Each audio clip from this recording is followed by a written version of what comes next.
ரேணுகா ஆசிரியரின் வகுப்பு மாணவியான சஞ்சிதா ஒரு கடினமான அனுபவத்துக்கு பிறகு 1 மாத இடைவெளிக்கு பின்னர் மீண்டும் பாடசாலைக்கு வந்தாள்.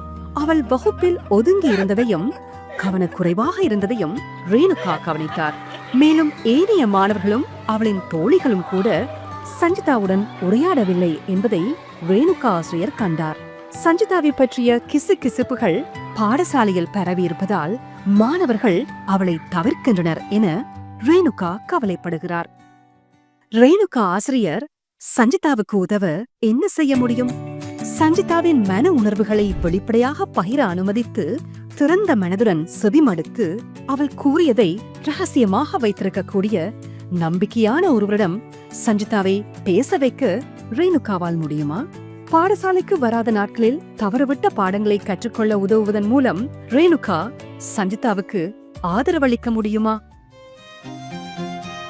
சஞ்சிதாவை பற்றி ஏனைய ஆசிரியர்கள் கிசுகிசுப்பதை தடுத்து அவர்கள் அவளை பாதுகாக்கவும் அரவணைக்கவும் கடமைப்பட்டவர்கள் என்பதை ரேணுகாவால் அவர்களுக்கு நினைவூட்ட முடியுமா?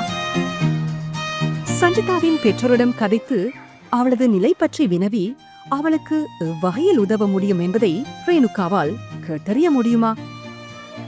பாடசாலையின் அடுத்த ஒன்று கூடலின் போது கடினமான காலங்களில் நண்பர்கள் ஒருவருக்கொருவர் எவ்வாறு ஆதரவளிக்க முடியும் என்பது பற்றி அனைத்து மாணவர்களிடமும் கலந்துரையாட ஒரு நிபுணரை ரேணுகாவால் ஏற்பாடு செய்ய முடியுமா? ரேணுகா தனது வகுப்பில் உள்ள கரிசனையான மாணவர்களிடம் அல்லது சஞ்சிதாவின் நண்பர்களிடம் உரையாடி அவர்களின் வகுப்பு தோழிக்கு உணர்வு பூர்வமாக ஆதரவளிப்பதற்கு வழிகாட்ட முடியுமா? நீங்கள் ரேணுகாவாக இருந்தால் சஞ்சிதாவை ஆதரிக்க இந்த உதவிகரமான செயல்களில் எதனை செய்ய அதிகம் விரும்புவீர்கள்? பிள்ளைகள் அல்லது இளைஞர்கள் சிரமங்களை எதிர்கொள்வதை பெரியவர்கள் பார்க்கும் போது அவர்களுக்கு இலகு வழிகளில் எப்போதும் உதவலாம் என்பதை நினைவிற்கொள்வது நல்லது.